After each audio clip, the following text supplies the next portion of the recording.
ام حسب الذین اجترحوا السیئات ان نجعلہم کالذین آمنوا وعملوا الصالحات، کیا ان لوگوں نے کہ جو یہ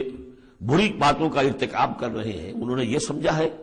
کہ ہم انہیں ان لوگوں کی طرح بنا دیں گے کہ جو ایمان لائے اور جنہوں نے نیک عمل کیے،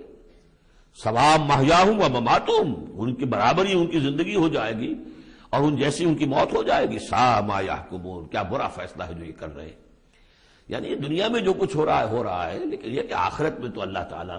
نیکوکاروں کو وہ اجر و ثواب دے گا، وہ ان کے درجے ہوں گے، ان کے لیے وہ انعام و اکرام ہوں گے کہ جن کا یہ تصور نہیں کر سکتے، اور مجرموں کے لیے وہ سزا ہوگی جس کا اس وقت تصور نہیں کر سکتے۔ اگر آخرت نہ ہو تو پھر تو معاملہ تلپٹ ہو گیا کہ دنیا میں جنہوں نے عیش کیے، صحیح اور غلط کا فرق رکھا ہی نہیں، جائز اور ناجائز کا سوچا ہی نہیں، وہ تو پھر عیش میں رہے، انہوں نے یہاں عیش کیے۔ اور وہ بیچارے کہ جو ڈر ڈر کر وہ پھونک پھونک کے قدم رکھتے رہے، یہ کام تو غلط ہے، یہ میں نہیں کرنا، چاہے مجھ سے نفع ہو سکتا ہے لیکن حرام ہے، میں نہیں کروں گا۔ اب وہ بیچارے دنیا کے اندر بھی انہوں نے فرض کیجئے فاقے کیے یا روکھی سوکھی کھا کر گزارا کیا، آخرت میں بھی انہیں کچھ نہ ملا۔ اگر زندگی صرف یہی زندگی ہے تو پھر بہت بڑا ظلم ہے، بہت بڑا ظلم ہے،